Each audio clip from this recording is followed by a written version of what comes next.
Voicemail.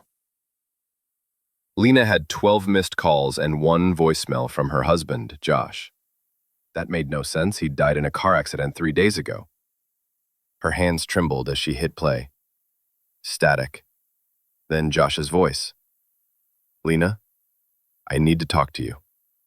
I made a mistake. The message cut off. Frozen in place, she stared at her phone. The timestamp said it was left an hour ago. A second voicemail arrived. She played it, heart racing. I wasn't supposed to go. They took me by mistake. Lena, I'm not in heaven. I'm somewhere else. Don't trust. Cut off again. A knock at the door. She peeked through the peephole. Josh stood there, pale, smiling. Lena, it's me. They let me come back. Her phone buzzed. Another voicemail. Hands shaking, she pressed play. Josh's voice, panicked. That's not me at the door. Don't let it in. She looked up. The knock came again, and then the handle turned slowly, though she never unlocked it. Don't answer the door after midnight. It started with a knock. 12:03 a.m. Just one. Sharp. Measured. Like whoever was out there wasn't in a hurry. I live alone, middle of the woods, no one around for miles. I turned off the TV and waited. Another knock. This one longer, almost impatient. I peeked through the peephole. No one. Then my phone buzzed. Let me in. No number, just the message. I didn't reply. Suddenly, the knock came again, but this time from the back door. I froze. I grabbed a kitchen knife and crept down the hallway. I knew I locked that door. I always do. Then something slid under it. A photo. I picked it up. It was me, standing in the hallway, holding the knife, wearing the same shirt I had on. But it wasn't taken from inside. It was taken from outside. My phone buzzed again. Last chance. I ran to the front door to call for help, but when I looked out again, there was someone there now, not moving, not breathing, just standing too still, wearing my face, every feature, every scar, even the tattoo on my wrist. Except the smile, too wide, lips stretched like skin was about to split. It lifted a hand, knocked once more. My phone buzzed one final time. You already let me in. From behind me, I heard the kitchen floor creak. My sister's room.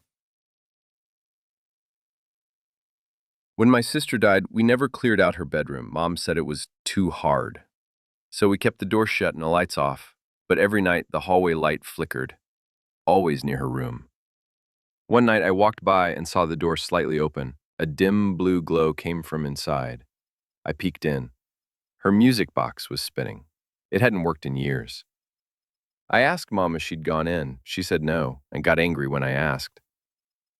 Later that night, I woke up to humming, the same tune from the box. It was coming from her room. I opened the door fully. The air was ice cold.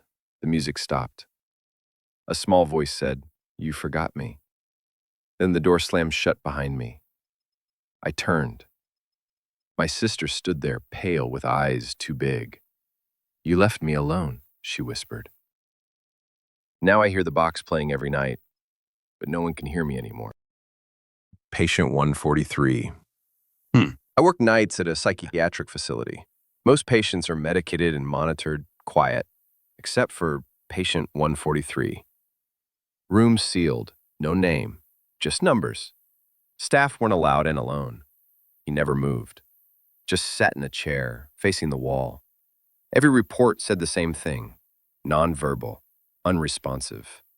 But during one shift, I heard humming, low, repetitive, coming from his room. I looked through the observation glass. His back was still turned, but he was rocking now, slowly. I turned to leave when I heard it, my name, clear as day. Ethan! I spun back around. He hadn't moved. I asked the nurses. No one believed me. One said, "He's been catatonic for years." Still, I couldn't let it go. That night, I stayed late, brought in the audio logs from the past week. Every night at 2:07 a.m., the same whisper. Ethan, my name, over and over. On my next shift, I went in alone. I had to know why. I stood behind him. Patient 143, do you know who I am? He didn't move, and he whispered, You were mine once. I backed away. Excuse me? He slowly turned around. His eyes were mine. His face, older, scarred, but unmistakably me. Time loops, he said, and you're next. Now I'm the one in the chair. Room for rent. I found a cheap apartment on Craigslist. $300 a month, no credit check, no lease. Sounded like a scam that I was desperate. The landlord was a woman in her late 60s, called herself Mrs. Bell. The house was big and old, tucked at the edge of a wooded lot. You'll be in the basement unit, she said, smiling with too many teeth. The place was dim and cold, with a small bed, a kitchen sink, and a narrow window that faced the dirt. Quiet hours after 10 p.m., she added, and don't wander upstairs. That night I heard thumps above me, not footsteps, dragging. I reminded myself it was an old house, pipes, settling wood. At 3:42 a.m., my door creaked open on its own. I got up, shut it, locked it, didn't sleep. The next morning, I asked about it. You must have dreamed that, Mrs. Bell said. The door doesn't even open fully, frame's warped. She wasn't wrong. I tried later, it jammed halfway. Night 2, I heard humming, soft, high-pitched, like a lullaby. I pressed my ear to the ceiling. Nothing. But when I turned back toward my bed, someone was sitting on it. Small, pale, no face. It vanished when I screamed. Mrs. Bell didn't believe me. I think you're just under stress, she said, handing me chamomile tea she'd already brewed. Drink this. I didn't. Instead, I packed a bag, but when I tried to leave, the basement door wouldn't budge. Not locked, just sealed. That night, the humming returned. Then the dragging. But this time, it was from the basement stairs. I wedged myself into the closet and held my breath. The door opened. Bare feet shuffled inside. I could hear breathing, long and rattled. Then a knock. Knock, knock, knock. Not on the closet door, on the inside of the closet wall. Like something was in there. With me. I ran. I don't know how I got out, but I ran through the woods until I found a road. I called the cops. When they arrived, they told me the house had been abandoned for 9 years. No one named Mrs. Bell. No basement unit. No front door. Just a burned-out shell and a hole in the ground. The nursing home was quiet after dark. Too quiet. Liz had just started her night shift and was told one rule: never go to the 3rd floor. We don't use it, the supervisor said. Not since the fire. But around 2 a.m., Liz heard something. A soft, dragging sound, like someone pulling their feet across tile. It was coming from the stairs. She followed the noise. Nothing on the 1st floor, nothing on the 2nd, but the sound continued, steady, rhythmic, moving upward. She stood at the base of the stairs to the 3rd floor. The lights above were off. A thick, smoky smell hung in the air. She shouldn't. But something pulled at her, a feeling, like someone needed help. She climbed slowly. Each step creaked under her weight. At the top, she saw the hallway. Burned. Blackened walls, melted signs. But the air was cold.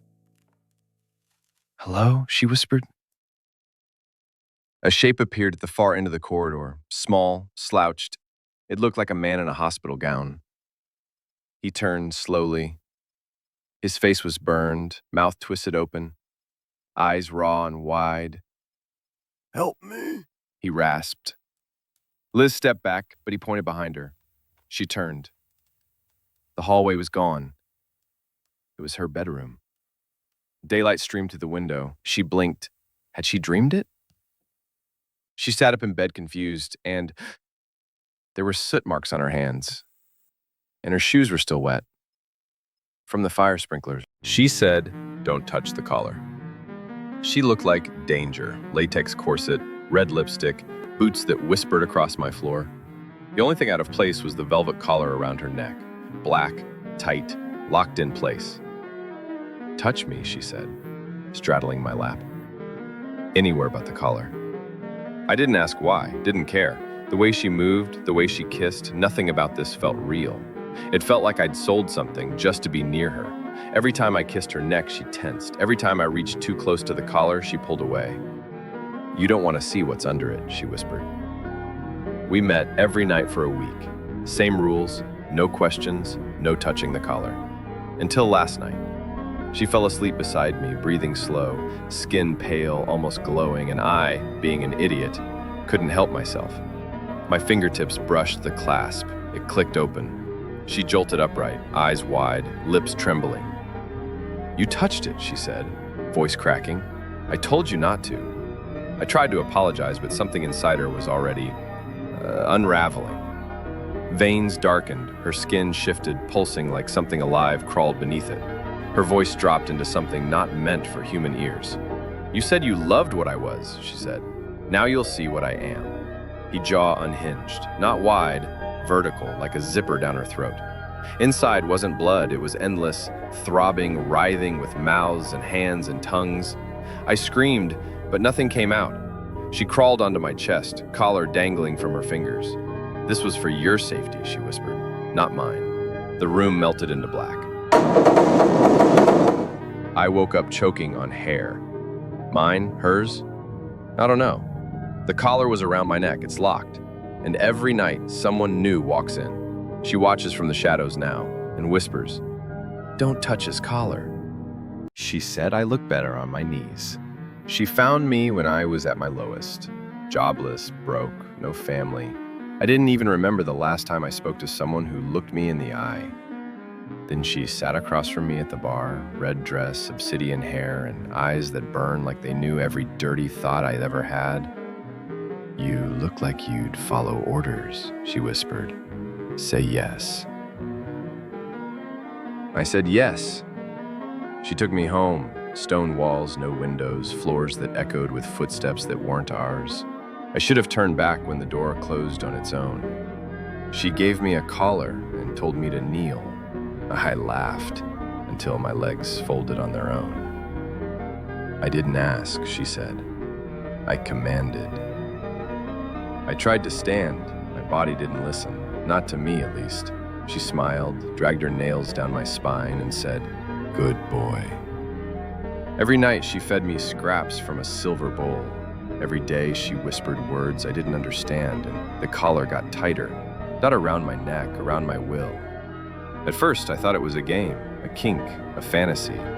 Then I saw the others, eyes hollow, backs arched in unnatural ways, crawling silently through tunnels below the house, their collars glowing in the dark. She whispered, "You'll join them soon." I begged, I cried. She licked the tears off my cheek and said, "You're already mine." I don't remember my name anymore.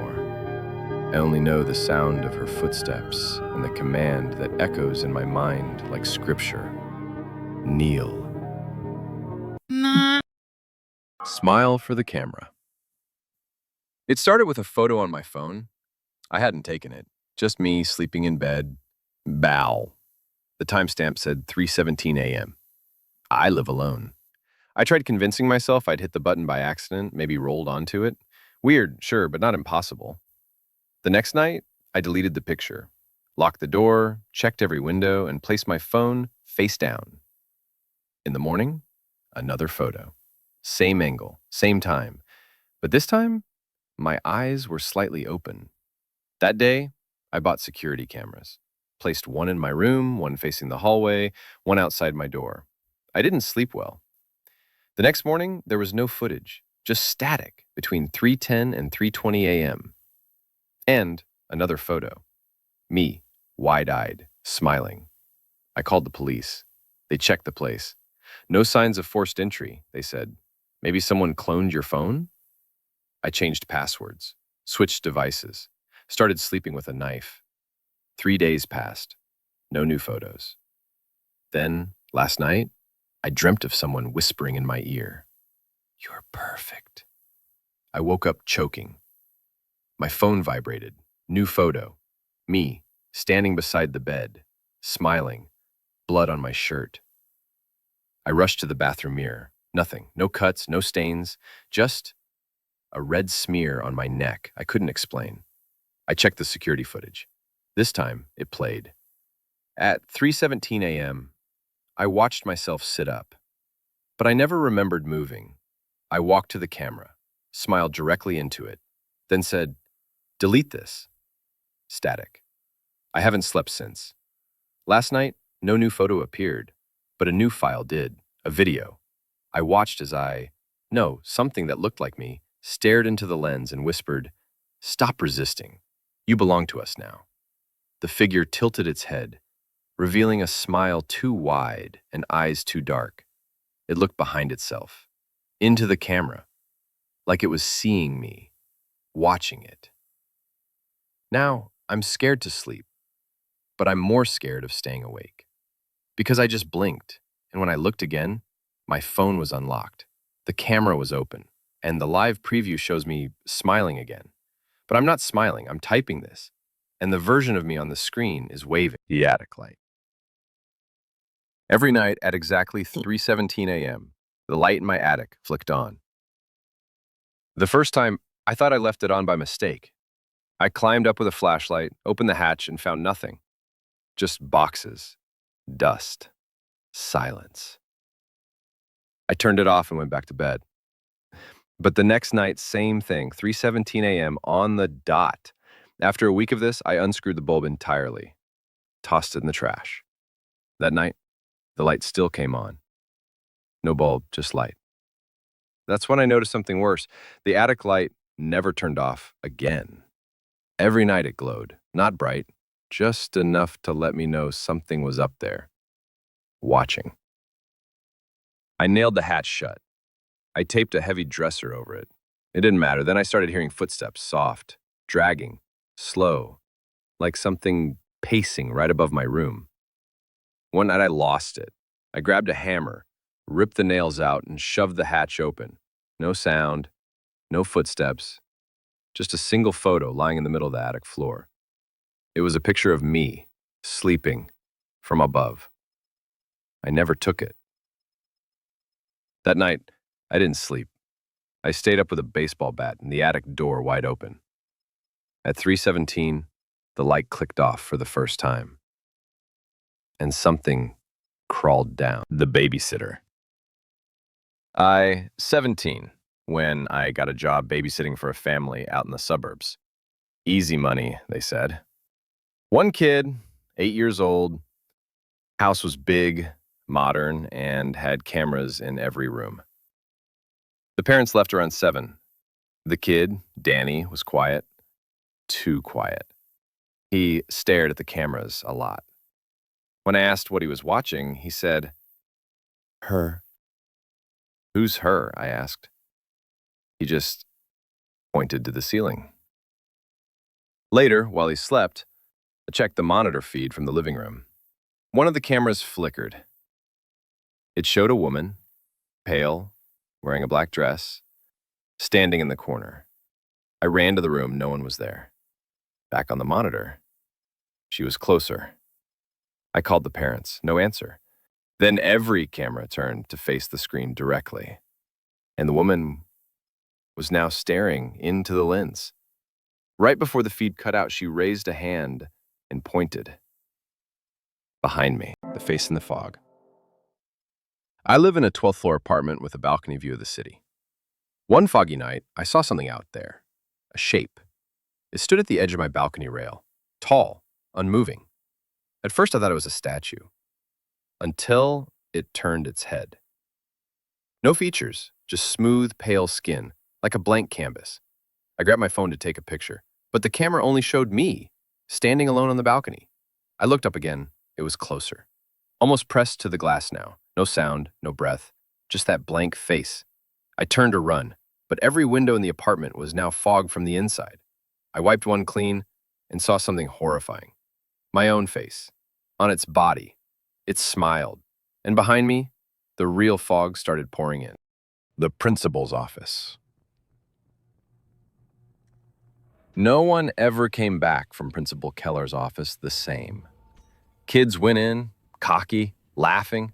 They came out, pale, quiet, like something in them broke. Jake had enough. He was top of his class, didn't believe in ghost stories or brainwashing rumors. So when he was called in after skipping detention, he welcomed it. Keller's office was dim, too quiet. The door clicked shut behind him. "Sit," Keller said, voice low. The chair felt cold, heavy. Then the principal pulled out an old tape recorder. "I'm going to show you something," he said, "and when it's over, you'll understand." He pressed play. Jake heard static, then nothing. He laughed. But then the lights flickered. His fingers started twitching. He couldn't move his legs. Keller leaned forward, whispering, "There's a frequency the mind can't block, just low enough to slip through the cracks.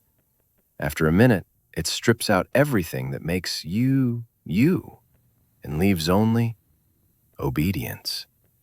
Jake tried to scream, but the sound died in his throat. The tape kept playing.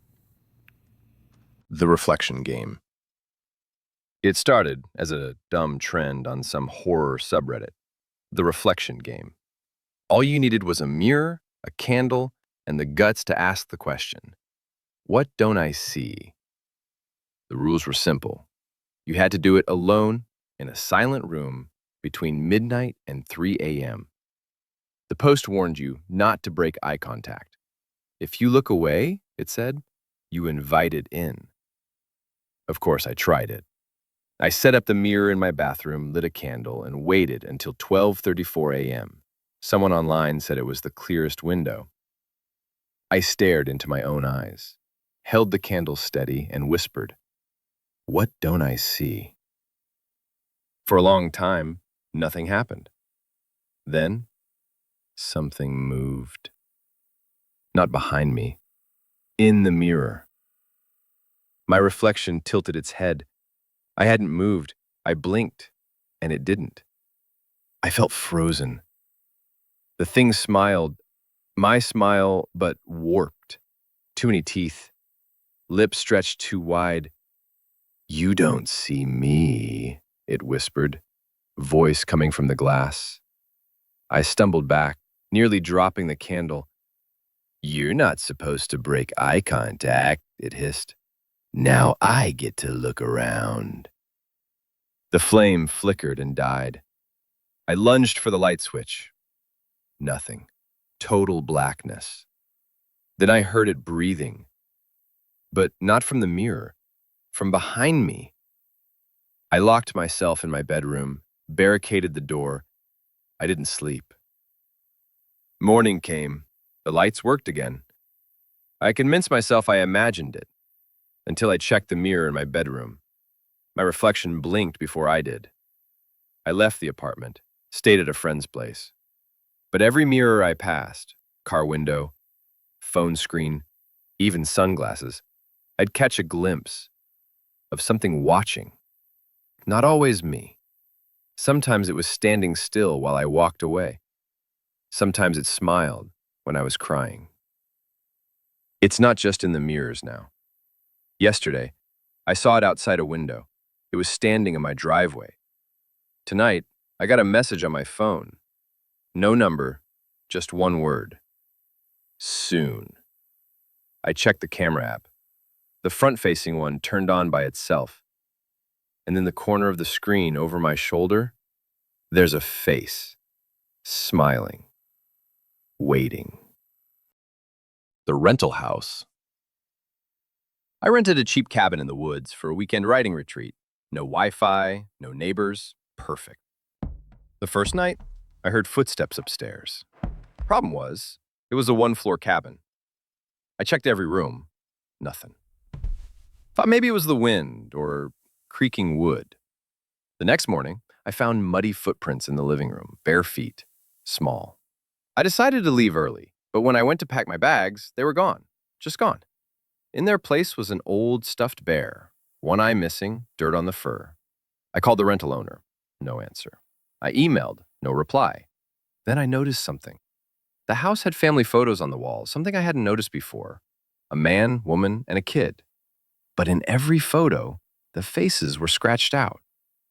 That night, I heard giggling, soft, childlike. I stayed in bed, lights off, heart racing. Then I heard whispering from under the bed. "You're not the first one." I ran, but when I opened the front door, I was back inside the cabin. Only now, the photos had new faces. Mine. The sound beneath. Dr. Erin Halverson didn't believe in ghosts. She believed in data. As a field researcher in auditory neuroscience, she specialized in infrasound, low-frequency sound waves humans can't consciously hear, but that the body feels. Nausea, chills, anxiety, dread, all explainable, all measurable. So when a mining company in rural Iceland asked her to investigate strange vibrations and psychological disturbances in one of their tunnels, she didn't hesitate. Perfect test environment. Underground, isolated, controlled. She arrived in late October, just as the light began to vanish for winter. Locals avoided the mine after sunset. They wouldn't say why, just old superstition, they claimed. Erin rolled her eyes and descended into the earth. The first day, nothing. She ran sensors along the tunnels, recorded environmental data, and slept in the base camp above ground. The second day, her equipment picked up a 17 hertz frequency, classic infrasound, stronger than usual. She felt a little nauseous. Her hands trembled slightly, but she chalked it up to lack of sleep. That night, she dreamed someone was standing at the foot of her cot, watching. She couldn't move. Third day, the infrasound got louder, more irregular, but only underground. At 3:14 p.m., one of her devices captured an anomaly, a blip of sound outside the normal wave. Not a rumble, but a pattern. It resembled breathing. She told herself it was wind through the support beams. She descended deeper into the mine and verified it in person. The air pressure dropped sharply. Her ears popped. Her vision blurred for a second, and then silence. Not the quiet of being alone, the kind of silence where your ears strain, trying to find anything to hold on to. No echo, no shuffle of boots, just void. Then she heard it, a faint rhythmic sound, like something scraping slowly against stone. Not random, intentional. She turned back. No one. Just the body reacting to infrasound, she muttered. Auditory hallucinations are common. She kept walking. The tunnel began to change. The rock looked too smooth, like it had been carved by hand. But the mine company said this area was untouched. Then she saw something that stopped her cold. A second tunnel, branching off, not on the map. Perfectly circular, no tool marks, just dark, gaping stone that seemed to absorb the light. She stepped closer and whispered, "Hello?" Her voice didn't echo. It disappeared. Then breathing. Louder now, from inside the tunnel. She raised her flashlight and shined it in. Two small reflections blinked back. Not eyes, polished metal. She stepped back.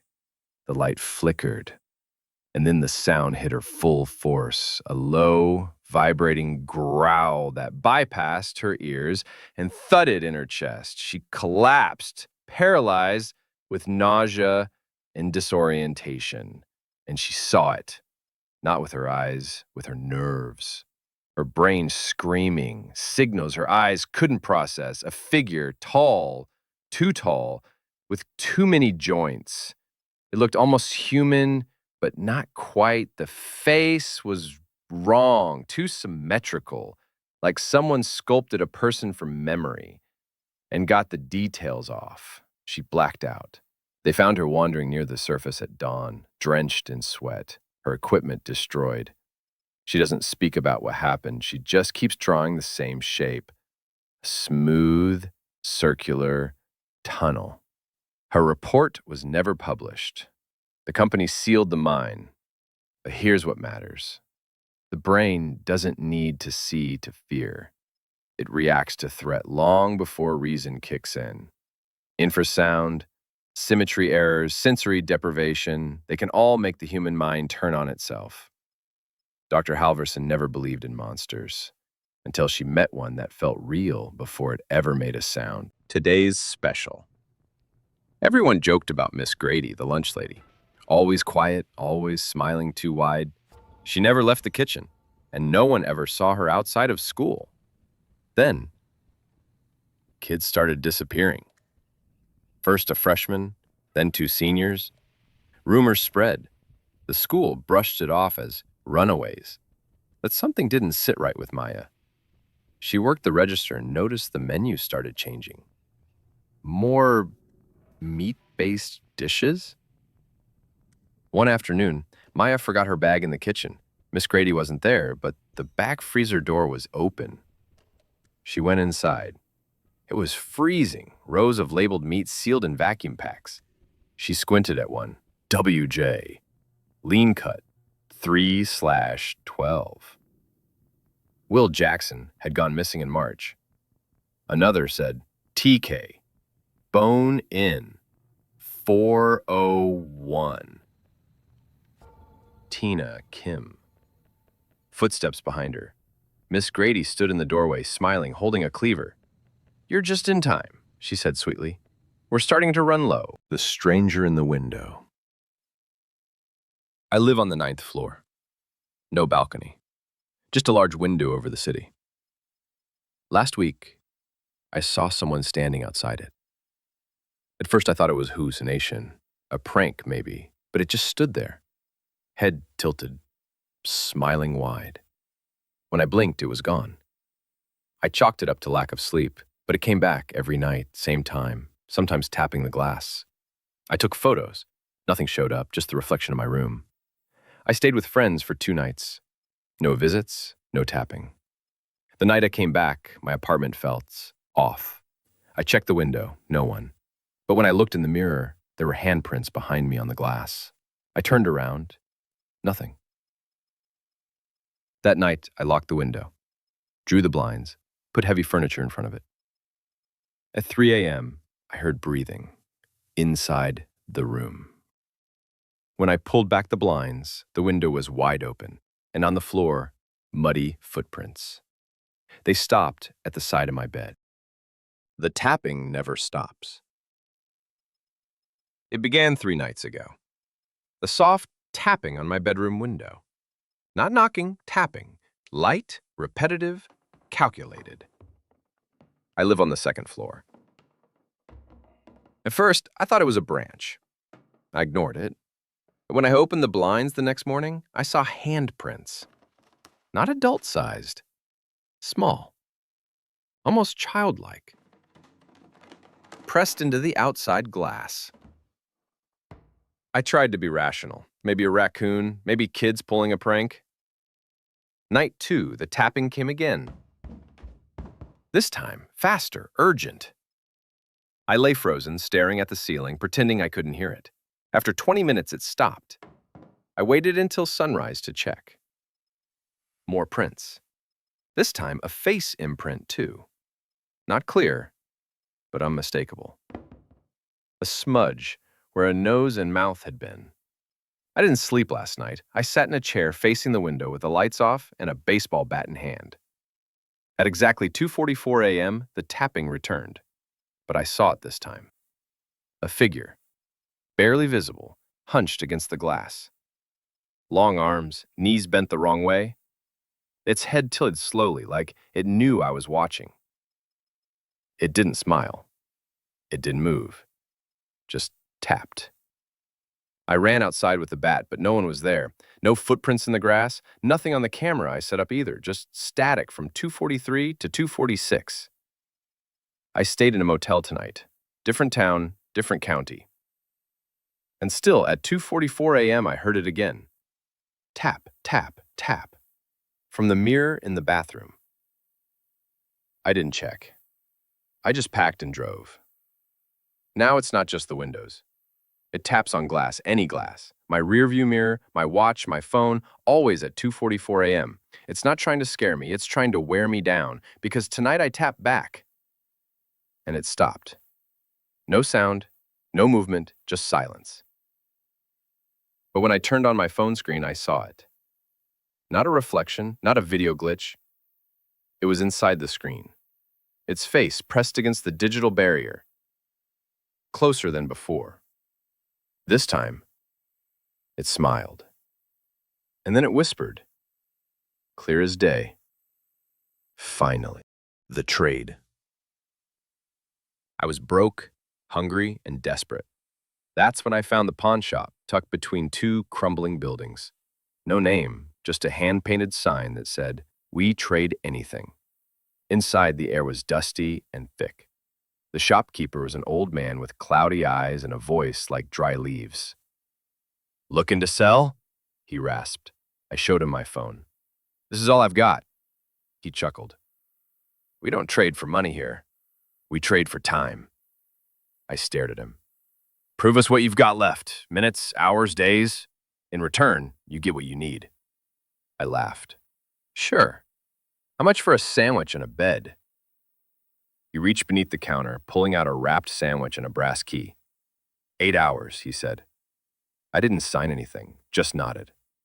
The second I took the items, my body ached. I looked at the clock. 8 hours had passed. No one believed me, but the sandwich was real. The room, too. I went back the next day. The hunger returned quicker this time. "A full week of food," I told him. 3 days. I hesitated, then agreed. I blacked out. Woke up with a fridge full of meals and a calendar that had jumped ahead. It became a cycle. Clothes for 12 hours, a TV for a week, a girlfriend for 2 months. Even gave her a name. Laura.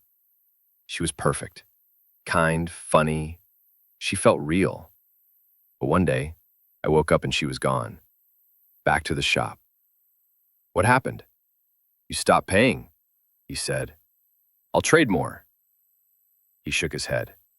"She was expensive. Too much." "I'll give you all I have left." He smiled. I handed him my time and woke up elderly. Hair gone, skin wrinkled, knees barely holding me up. In the mirror, I saw Laura's photo, a note on the back. "We had a good run. Thanks for the time." Now I sit alone in a crumbling apartment. I've forgotten what I used to look like, or how old I really am. And sometimes I still hear her laugh, just beyond the door. The wrong reflection. The mirror in the thrift store was strange, heavy, ornate, too clean for how dusk the place was. Something about it pulled me in. I bought it, hung it in my room. The first night, I noticed it lagged. Like, my reflection copied me just a second too late. I tested it, waved, winked, made faces, always delayed. Then, it didn't copy me at all. I smiled, it frowned. I turned away, it stared. I threw a blanket over it and left the room. The next morning, the blanket was folded neatly on the floor. The mirror was spotless. I smashed it. Shards flew everywhere, but in each one, my reflection blinked. At different times, and one of them smiled, even though I wasn't. Now, every time I look in any mirror, I see it, waiting. And sometimes, it moves before I do. Wrong bus. I was running late. Missed my usual bus. Another pulled up. Same number, same route. I hopped on. The interior was off. Dim lights, fogged windows. Every seat was taken, but no one looked up. No phones, no movement, just silence. I asked the driver where we were headed. He didn't answer. He just drove. And the windows blacked out completely. I ran to stand, but something pulled me back into my seat. My body wouldn't move. My chest tightened. I looked around. Everyone was smiling now. Wide, forced smiles. Their eyes weren't blinking. I screamed, "Let me off!" The bus screeched to a stop. The door opened. I ran, but outside was pitch black. No street, no lights, just nothing. I turned to look at the bus, but it was gone. And I was standing in front of a sign. Last stop, one way only. You'll regret watching this alone. I was watching horror shorts on my phone late last night. Home alone, lights off, headphones in. You know the vibe. Run What I Am, I stumbled onto a video with no thumbnail, no title, just black. I clicked it. The video opened with a shaky view of a dimly lit bedroom. Someone whispering, "If you're watching this, it's already watching you too." I smirked, thought it was a gimmick.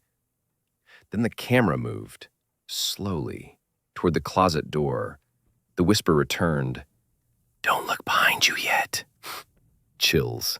The camera zoomed in on the closet, and the door moved, just an inch, enough to make my chest tighten. Then, static. The screen cut to black for a second, and when it came back, the camera was looking into my room. Same wall color, same layout, same blanket on my bed. I paused it. Looked around. Everything was exactly the same. Then the whisper again. But this time, it wasn't in my headphones. It was behind me. It's standing right over your shoulder. I launched off the bed, ripped off the headphones, heart pounding. Silence. I deleted the video, cleared my history. Told myself it was an ARG, a prank, something explainable. I started calming down until my phone buzzed, a notification from the YouTube app. Continue watching. Unknown video 001 played.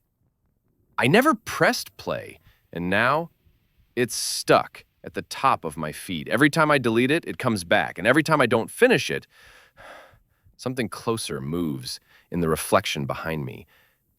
You'll regret watching this alone? Questioning. Firmly, no. You'll regret stopping. You'll regret watching part 2. I tried to forget the video, slept with the lights on, didn't touch my phone, but it didn't matter. At 3:07 a.m., my TV turned on by itself. No apps, just static. Then, that whisper again. Why'd you stop watching? I yanked the cord out of the wall. The TV stayed on, and this time, it showed my bathroom, live, faucet dripping, light flickering, and something in the mirror. A figure, not standing, but hanging, like a puppet with strings cut. Its head lolled sideways. Its limbs twitched like it was trying to remember how to move. Then, eye contact. I blinked. The screen went black. In the morning, my phone had a new notification. I opened it. The video showed me sleeping. Then, frame by frame, the closet behind me creaked open. And a hand slid out, too long, too thin, with fingers like splinters. I paused the video. The hand moved again, on pause, creeping toward the screen. I threw my phone, cracked the glass. Didn't matter. Kept playing. Then the whisper, finish the story, or it finishes you. You'll regret watching this. Part 3. I tried deleting it, wiping the phone. Nothing worked. The lock screen changed again. A photo of me sleeping, taken last night. And under the bed, a shape, curled, watching. I watched the video again. Now it showed the creature crawl out. Its limbs bent wrong, skin gray, wet like it had just been born. No eyes, just a stretched face with skin pulled tight where a mouth should be. It didn't walk, it slid, dragged itself out from under the bed like it was part of the floor. The voice came back, but this time not a whisper, a rasp. You made it to the final 30 seconds. The screen flickered. It showed a live feed. Me sitting in my room, watching the phone. I moved. So did it. Then it tilted down, under my bed. Nothing. Then, breathing, slow, wet, hungry. The feed glitched. Now it showed a full view of the thing. It's not a ghost, not a demon. It's something older, something that hides in static, in mirrors, in file corruption and feed delay. It doesn't haunt people, it replaces them. One line of text appeared on the screen. Now it knows your face. And beneath that, in red, one viewer remaining.